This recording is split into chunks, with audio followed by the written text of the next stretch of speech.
This video is sponsored by Camel City Mill.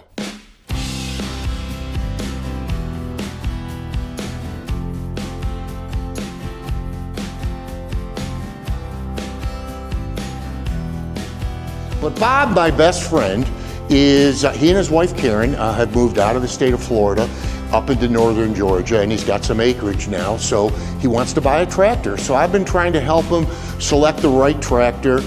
That's something in and of itself, right, is what is the right tractor for you. But also, when I'm telling him to do certain things or not to do other things, it's because of the experience that I have and because I'm more familiar with the operation of a tractor. So I want to go into what it takes to operate a tractor, tractor basics, Tractor 101. I hope you enjoy it. Thanks for joining us. Hey, if you enjoy our channel, we sure would appreciate a thumbs up right here. Thank you for watching.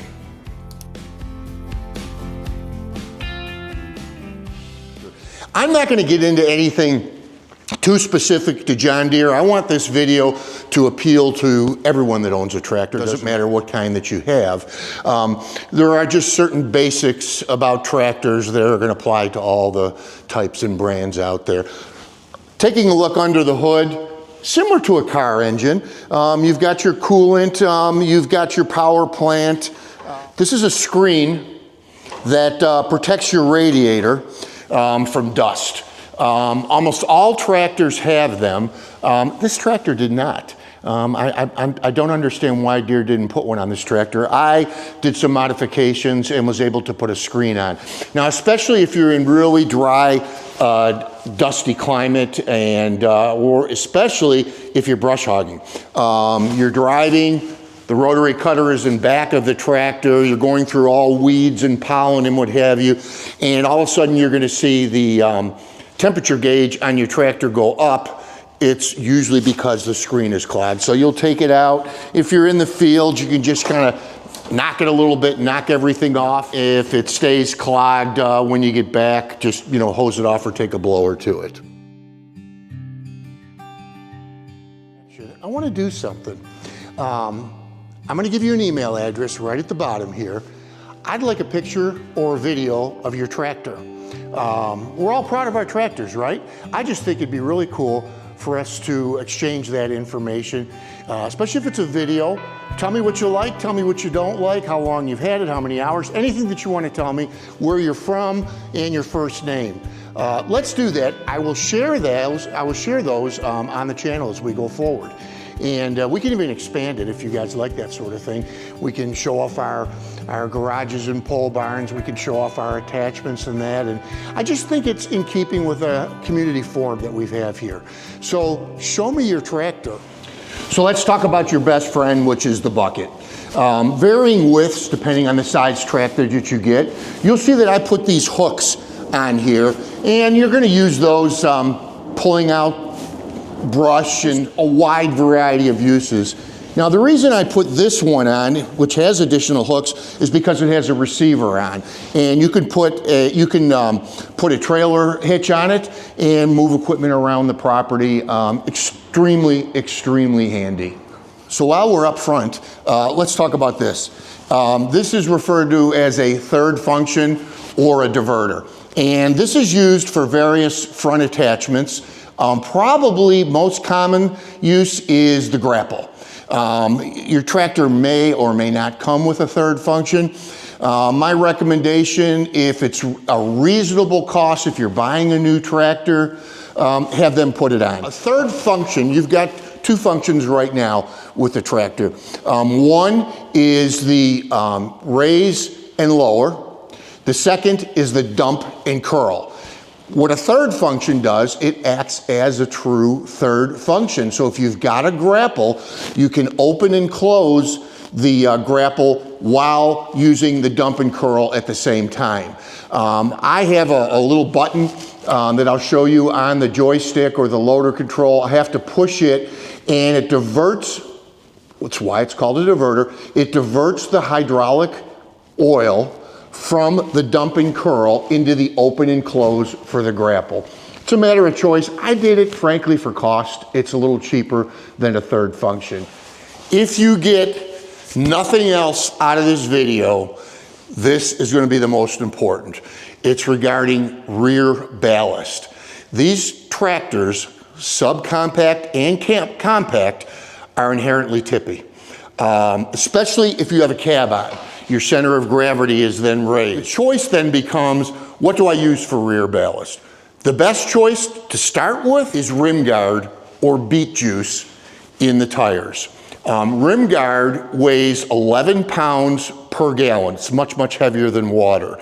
And it's, as the name implies, it's beet juice, so it's totally organic. You don't have to worry about if you get a leak in your tire and it gets all over the ground that you've got some kind of toxic chemical coming down. So just as an example, on this tractor, I've got over 500 pounds of Rim Guard between the two tires. So it's instant, always there ballast. Now, the other thing that you can look at doing are wheel weights. So these are 70 pounds each. So I've got one on each rim. So again, adds another 140 pounds of ballast. So between the Rim Guard and the wheel weights, I'm close to 600 pounds of rear ballast without doing anything. It's always there. This is called a ROPS, R-O-P-S, Rollover Protection System. You always, always, always want to have it up. Now, a lot of us can't fit the tractor in our garage with the ROPS up, so these are foldable. They will come down. You just got to remember to put them up before you start working. The rule is this: if the ROPS is up, you want to have your seatbelt on.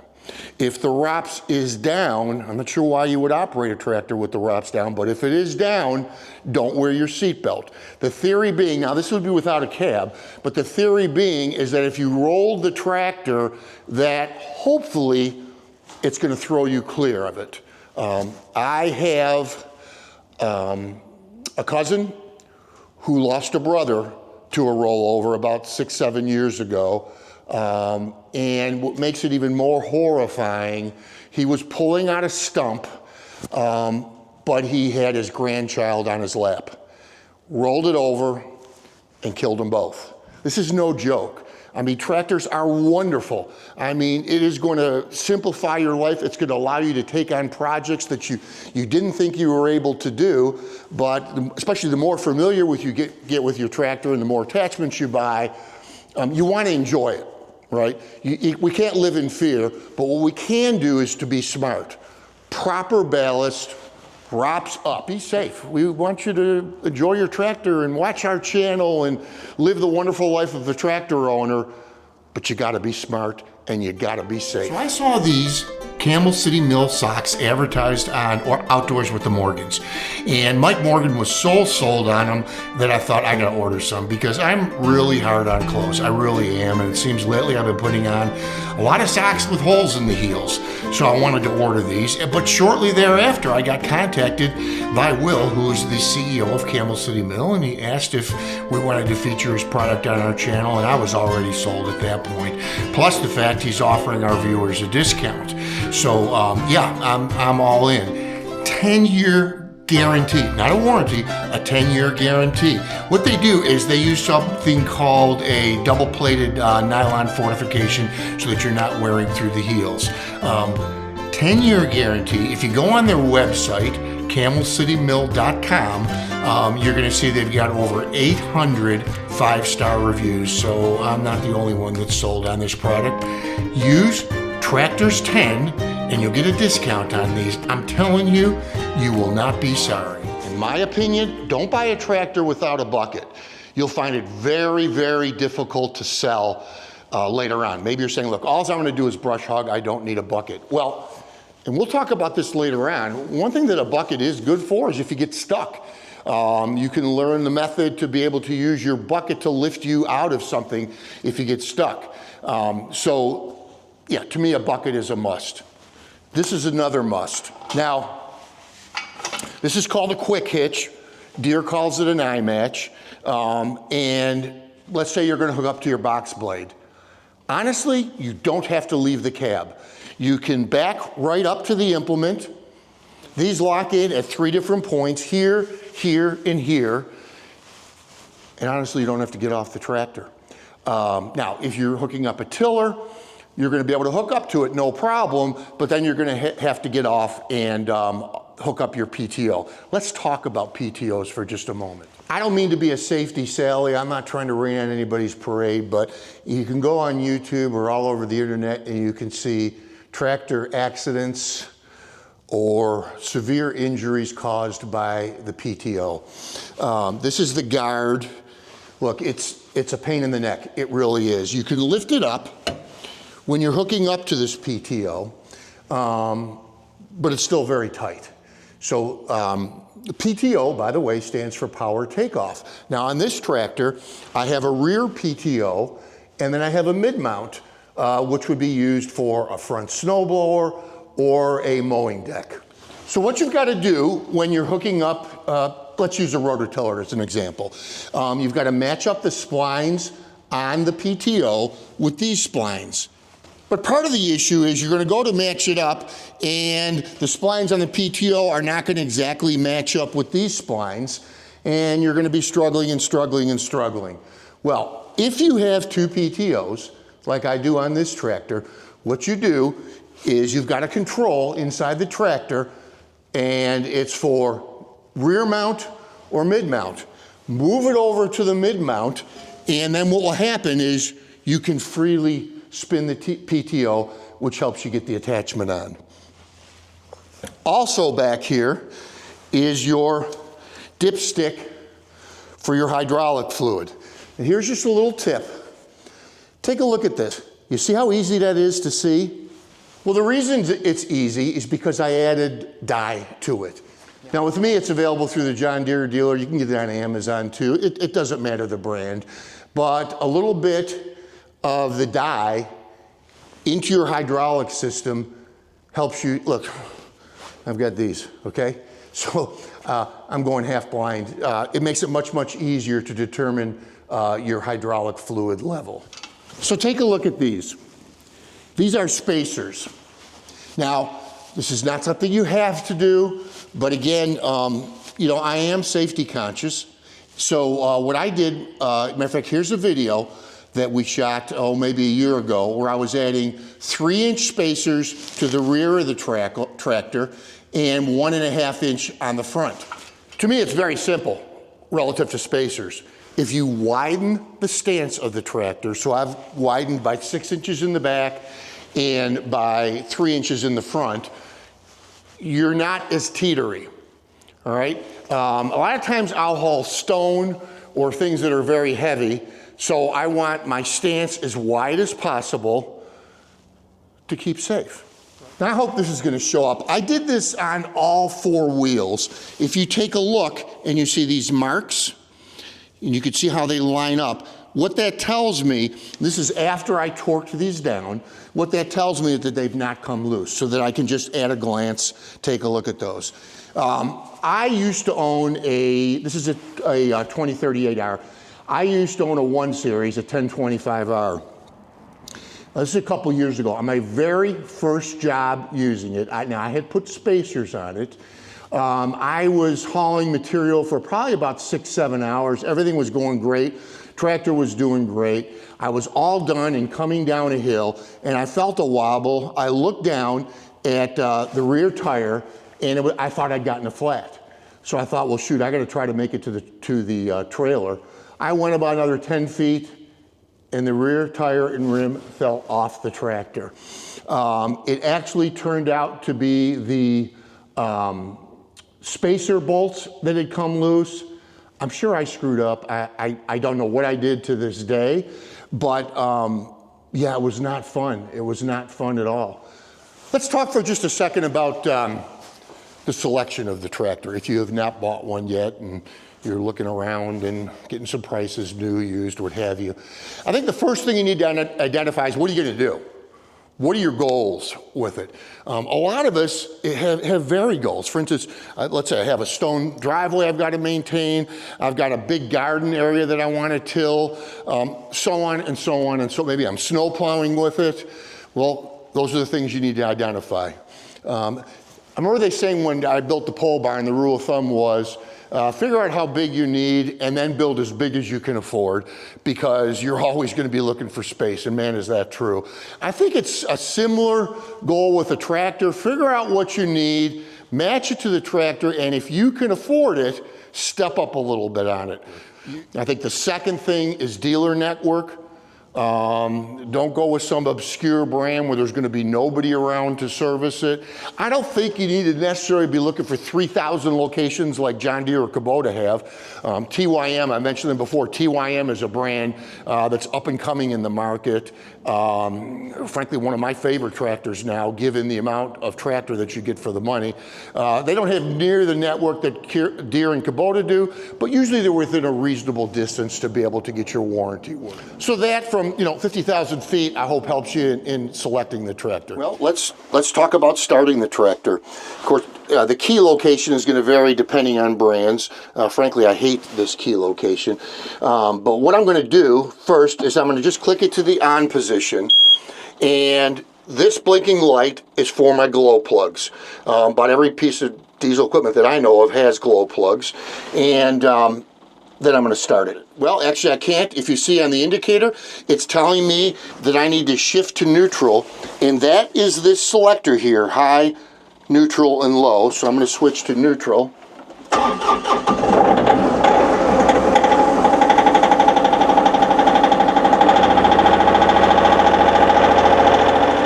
All right, now let's look at the loader control.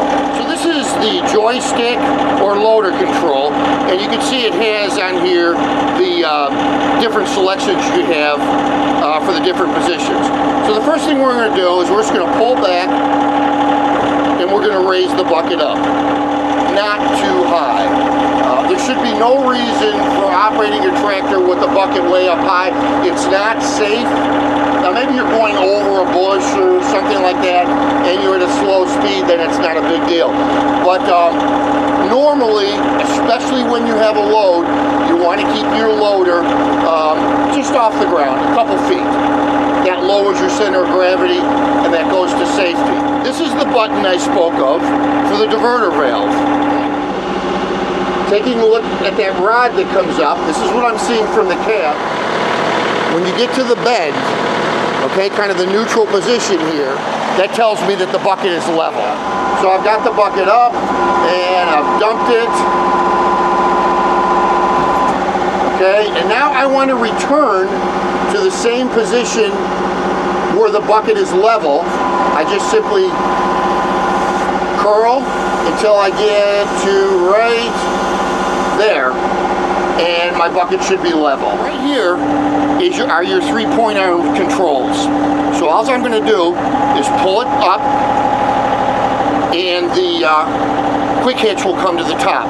If you see these numbers here, let's just say I've got an attachment that I want, just a little bit off the ground. So I'll set this to number 1 and then lower down, and when I hit this, every time, and see right now the quick hitch is, 5-6 inches off the ground. Every time I can return back to this same position. This button is your PTO control. So if you've got your tiller on and you push that button, it's going to engage or disengage the PTO and spin the shaft.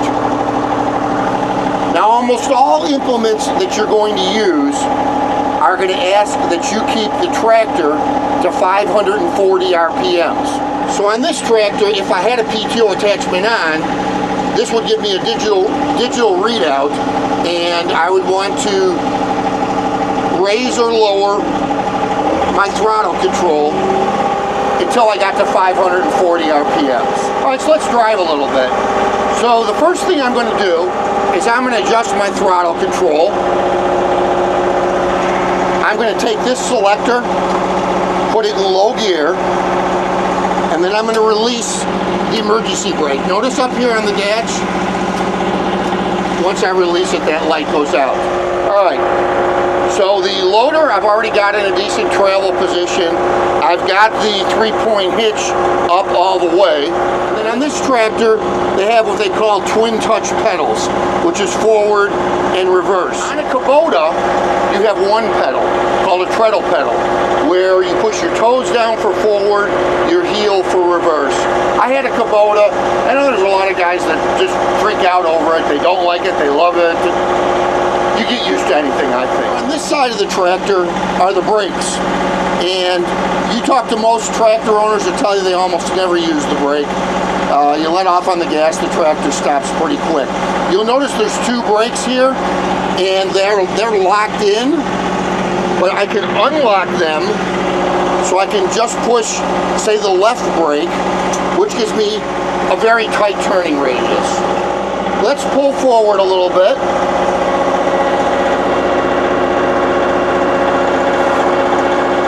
Remember my telling you about using the bucket if you get stuck. So I'm level right now, and let's say my back wheels were spinning. Well, the first thing I would do to look to be sure that I was in four-wheel drive. My rear tires are spinning, I can't get out. There is one feature that's really cool. Down here, right by your left foot, you can depress that. And that is a differential lock, which will lock the axle so that both tires have power to them, which that in and of itself will get you out of a lot of things. Let's say you still can't get out. Well, you could use the bucket to help you. The first thing you'd want to do is to put the bucket down. See how it's lifting the tractor up? And that may be enough then to pull yourself out. So that's a way that you can get out of trouble if you need to. I want to show you one other thing because it's one of my favorite things about this tractor, and that is the auto throttle. All right, to explain that, I'm going to shut the auto throttle off, and I'm going to drive forward. Now watch the tachometer. You see it stays pretty stable, unless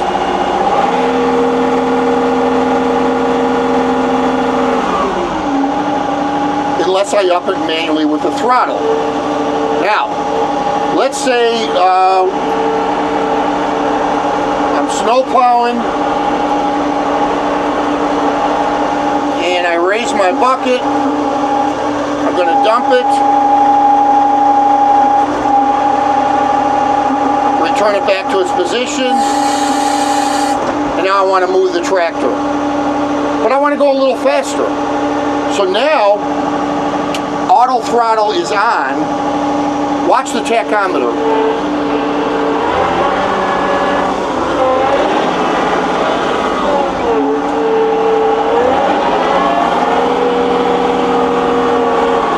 So you can see that and hear it as well, right?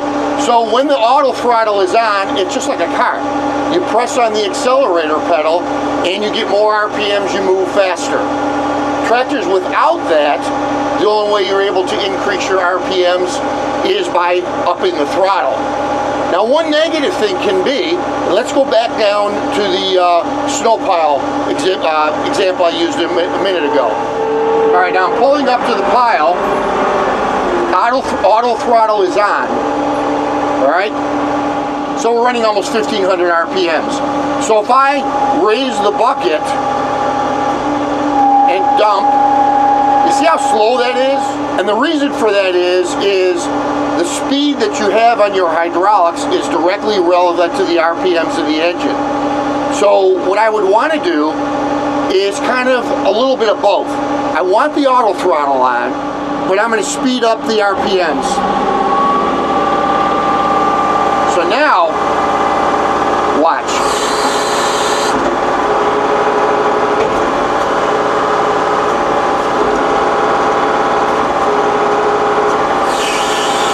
Now you can see how much faster that is. So the auto throttle is great. It'd be great for brush hogging, where you don't have to keep adjusting the throttle. It's great for a lot of things. It's great for loader work. Let's talk about one last thing, and that is relative to tractor selection and our government. And that is the pollution controls on all tractors over 25 horsepower. And they use a couple different methods. Most of them is with a diesel particulate filter. And what happens is, every so often, you'll get an indicator. I'm getting this indicator right now, which is telling me my soot level is high. I've probably got what's called a regeneration coming up. And let's talk about that inside the barn. All right, sore subject, the pollution control. It adds, I've heard about $3,000 to the cost of a tractor. Again, if you're purchasing 25 horsepower and under, this conversation is going to be irrelevant to you. It's not something you're going to have to think about. But if it's 25 horse and over, the most common way is through a regeneration.